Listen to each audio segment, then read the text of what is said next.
I'm Ellie, and here's where my story starts. Grew up in a small town, moved from one foster home to another until I landed with the Thompsons. They gave me something priceless, stability, something I craved all my young life. Life was plain, till college. I was the first in my foster family to hit the big city for college, studied languages, Japanese, to be exact. Worked my butt off and got myself a translator job at an international trading company. It was a big deal for a small-town girl like me. One ordinary Tuesday, I walked into this cozy cafe near work, ordered my usual black coffee, and there he was, Jack. Tall, with a smile that could knock you off your feet. He was on his phone, looking all business but relaxed. I caught his eye, and that was it.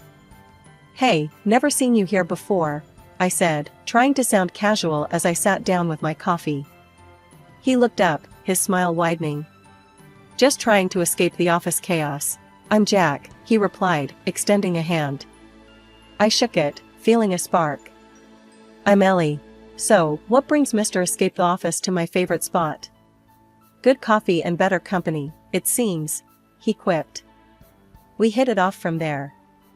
Days turned into weeks, weeks into months, and before we knew it, a year had passed, and we were talking about more than just coffee. Jack was from the city, knew his way around, and had a charm that was hard to resist. But life's not all smooth sailing, right? We decided to tie the knot after a year of dating. I was over the moon but wanted him to meet the folks who made me who I am, the Thompsons. Now, my foster parents, Mr. and Mrs. Thompson, they were salt-of-the-earth types. Lived simply, worked hard. They were fixing up their house, so they rented this tiny apartment that was nothing to write home about. But it was warm, filled with love. I remember telling Jack, "It ain't much, but it's filled with good memories." He nodded, but I saw that look in his eyes as he scanned the cramped space. He was trying to hide it, but the man was uncomfortable. We spent the weekend there. My folks were thrilled, treated him like royalty, but Jack, he was off, always checking his watch, eager to head back. As we drove back to the city that Sunday night, the silence in the car was heavy. I had to say something. "Jack, you've been quiet. What's up?" He sighed. "Look, Ellie, your folks, they're nice and all, but we come from different worlds, you know?" His words stung, but I kept my cool. "And what's that supposed to mean?" "It's just different, Ellie. I'm not used to this simple life. But hey, it doesn't change how I feel about you," he added quickly, trying to smooth things over. I looked out the window, biting my lip, thinking about all the differences between my world and his. "Jack, I don't need fancy. But we gotta respect where we both come from, right?" He nodded. "Right, of course. I love you, Ellie. That's what matters." His words were supposed to comfort me, but a part of me wondered if we were really seeing eye to eye. That night, I lay awake, thinking about the simple life I cherished and the complicated world I was stepping into. Just a few days after our uncomfortable visit back home, it was my turn to meet the other side, Jack's mom, Vivian. A high-rise in the city center, her place was decked out in all sorts of fancy stuff that screamed money. When we arrived, she greeted us at the door, decked out in designer from head to toe, and her apartment? It was like walking into a magazine. "Ellie, is it? And what is it you do?" Vivian asked, sizing me up as if I were an item she was considering purchasing. "I'm a translator. I work with Japanese clients at a trading company," I replied, trying to sound confident. "Oh, impressive," she half smiled, but her eyes were doing another sweep, like she was looking for something off about me. Then it slipped out where I was from and about my foster parents. Her face twisted a bit. "From the province, and fostered, you say? I don't think that's quite fitting for my Jack." Jack jumped in quick. "Mom, please. Ellie's wonderful, and I love her. We're getting married." That stirred up another pot. "Married? And when is this happening? How are you planning it?" Vivian's tone shifted to something a bit too curious. "We're thinking something small, intimate. Just us in Hawaii, actually," I said, hoping she'd catch on to the romance of it all. Vivian's eyes nearly popped out. Hawaii? Just the two of you? No, that won't do. What will my friends think if I can't even throw my only son a proper wedding? I tried to keep my cool. It's our day, Vivian. We just want something true to us, without all the fuss. That did it. She huffed. This discussion is over. And walked out of the room. Jack looked at me, apologetic, and whispered, "Let me talk to her. We'll sort this out." 4 months zipped by, and despite the rocky start, there we were in Hawaii. It was supposed to be just Jack and me, but Vivian showed up, camera in hand, ready to document every second. Every moment felt like she was there, lurking, making sure she had something to post online. Jack seemed oblivious, soaking in the sun and the ceremony. I tried to smile through it, whispering to him as we stood on the beach. I thought it would be just us. He squeezed my hand. I know, I'm sorry. She's just excited, I guess. Let's just try to enjoy our day. Vivian was buzzing around us, her phone always up. Smile here. Oh, this will look fabulous on my feed. I felt like a prop in her social media show, not a bride on her wedding day. It was our special day, but somehow, it had turned into another one of Vivian's extravaganzas. Coming back home as newlywed should have been all about those cozy, love-soaked days, you know, breakfast in bed, slow dances in the living room, that kind of stuff. And it was, at least at first. Jack slipped this stunning ring on my finger the day we got back, the kind that catches the light and just won't quit sparkling. It's been in my family for generations, he told me, his eyes all lit up with something like pride. Be careful with that ring, Ellie. It's more than just expensive, it's an heirloom. Vivian chimed in, hovering over us like some kind of dark cloud on a sunny day. Her reminder felt more like a warning, making my heart sink a bit. The first few weeks, Jack and I were in our little bubble, stealing kisses, making dinners together, the whole 9 yards. But then Vivian started dropping by. Unannounced. All the time. It started one afternoon when I was folding laundry and the doorbell rang. There she was, Vivian, with that look on her face like she was about to inspect a military base.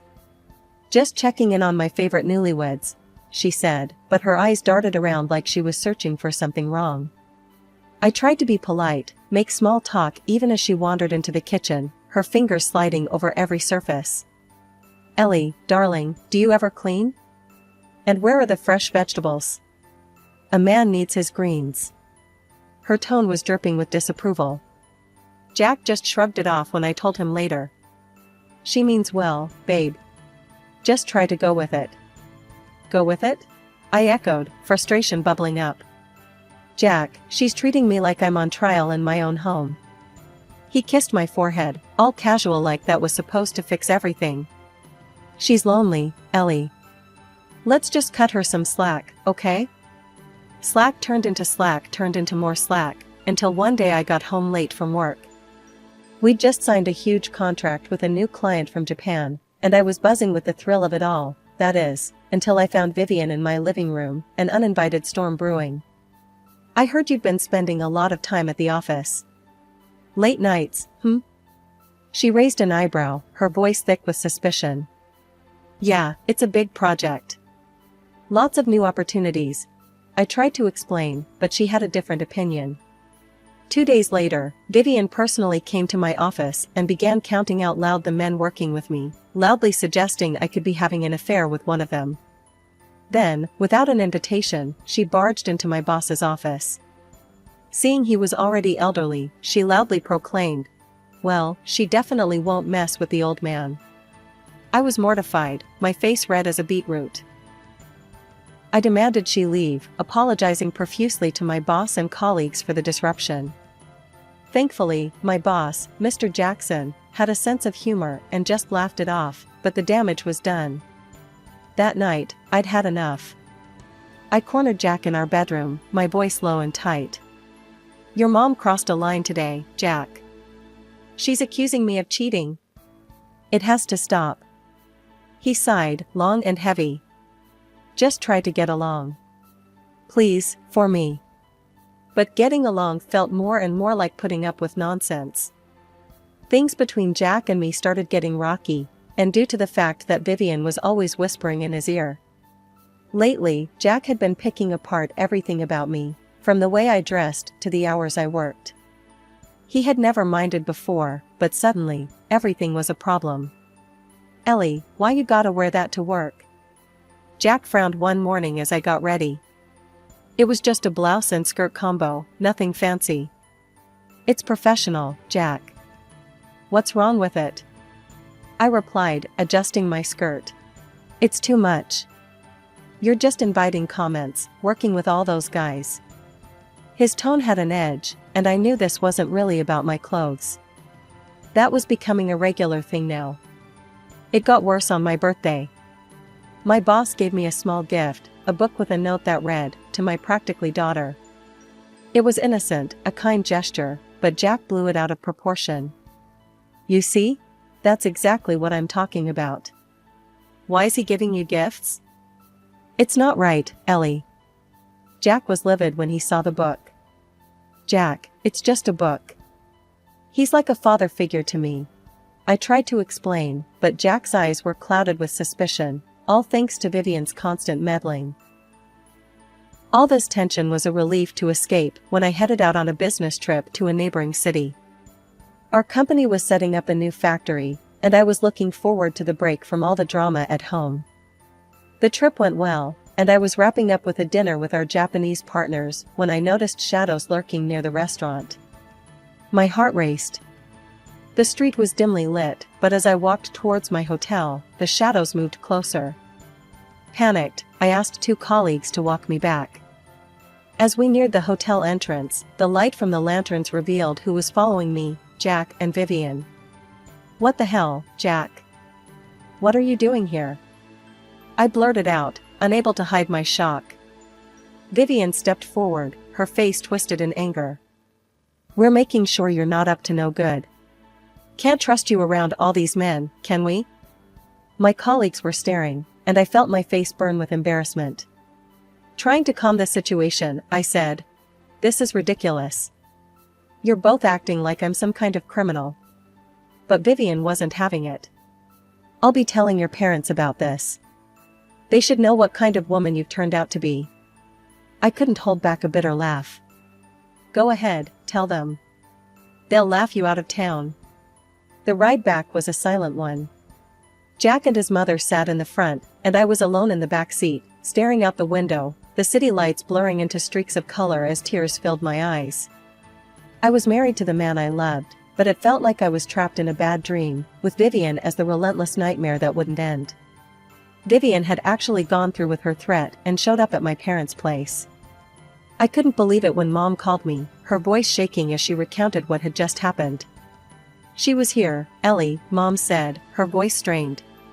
"She demanded to see your father right away, so I gave her the address to his workshop." I felt my stomach drop. Dad was at his workshop, where he spent most of his days crafting and creating in his element. Mom continued, "Your mother-in-law went there, saw your father in his work clothes, all stained from the glass dyes, and she just scoffed." I gripped the phone tighter, bracing myself. "When your father went over to greet her, he apologized for not shaking her hand, his were all stained from work, you know?" She looked at his hands, Ellie, made a face, and said something awful about coming to this backwater for nothing. My heart sank as I listened. "She said she understands now why you turned out the way you did, and just left without another word. Thanks for telling me, Mom. I need to think about what to do." I hung up, feeling a mix of anger and hurt swirling inside. It wasn't long before Vivian made her next move. The very next day, she cornered me in the living room, her eyes cold and judgmental. "Ellie, now I see where you get your manners, or should I say, lack thereof. Your father, an ordinary worker, his hands permanently dirted. What kind of upbringing, what kind of manners, could you possibly teach any children?" I shuddered to think. Her words were like daggers, but before I could respond, Jack walked in. Instead of defending me, he went straight to his mother, taking her in his arms. "Mom, I'm sorry about all this. Ellie's family, they're just different from us." That was it. The last straw. I couldn't believe what I was hearing. Different? Is that your way of saying my family isn't good enough for your high standards? My voice broke, the hurt too deep. Jack looked at me, his eyes empty. It's just how things are, Ellie. We come from different worlds. So that's it, huh? My voice rose, thick with emotion. If I'm such a disgrace, why don't we just end this? If I'm so below you, let's get a divorce. Vivian's eyes lit up, almost gleefully. Well, that sounds like a splendid idea. Jack just nodded, passively. Maybe that's for the best. I spent the night in our guest room, tears streaming down my face. Every word Vivian said replayed in my mind, every dismissive glance from Jack. The man I thought I knew, the life I thought we were building, it was all a lie. The early morning light filtered through the blinds, casting a soft glow across the room as I sat on the edge of the bed, phone in hand. It was time to make some difficult calls, but necessary ones. First on my list was my boss, Mr. Jackson, whose kindness had always made the stresses of work bearable. Mr. Jackson, it's Ellie, I started, my voice a bit shaky. I'm facing some personal issues and need to take some time off. I can take it unpaid if necessary. Ellie, he replied quickly, his voice laced with concern. You're one of our most valuable team members. Take a paid vacation. Sort things out and come back when you're ready. We'll manage here. His generosity brought a lump to my throat. Thank you, Mr. Jackson. I can't tell you how much this means to me. Next, I dialed my mother, who had always been my anchor in any storm.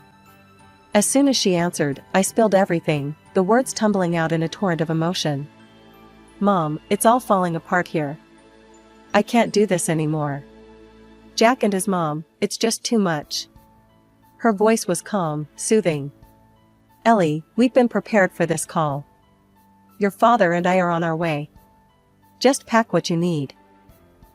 As I ended the call, I glanced around the room, my eyes landing on the few personal items I'd brought into this house, none of which felt like they belonged. I started packing, each item a reminder of the life I thought I'd build with Jack. Vivian appeared at the doorway, her presence like a dark cloud. Remember, Ellie, only take what you bought with your own money. Don't think about grabbing anything else, she said, her voice cold and accusing. It wasn't long before I heard the gravel crunch under the tires of an old vehicle. Looking out the window, I saw the familiar beat-up pickup truck that belonged to my parents. Jack and Vivian followed me outside, their expressions a mixture of smugness and curiosity as my parents' truck pulled up. Jack scoffed loudly. Sure that old thing will even make it back? My father, a quiet strength emanating from him, stepped out and faced Jack without a word. He handed over the divorce papers, his eyes steady and unwavering. Jack grabbed the papers and signed them with a smirk, his mother chuckling beside him. Glad to be rid of this mess, he muttered. We arrived at my parents' home, a large, imposing structure that felt more like a sanctuary now. I spent the next few hours unpacking and trying to settle my nerves, the peace of the familiar surroundings slowly calming me. That evening, as I sat looking out at the garden, my phone rang. It was Vivian. Ellie, you need to return the ring. It's a family heirloom, not a parting gift. I held the phone away for a moment, taking a deep breath before responding. Vivian, that ring was given to me as a wedding gift. If you want it, come and get it yourself. The morning light was just beginning to spill over the horizon when I saw them from the upstairs window. Jack and his mother, Vivian, stood at the gate, staring up at the house as if they had stumbled into a fairy tale. Their expressions of disbelief were almost comical.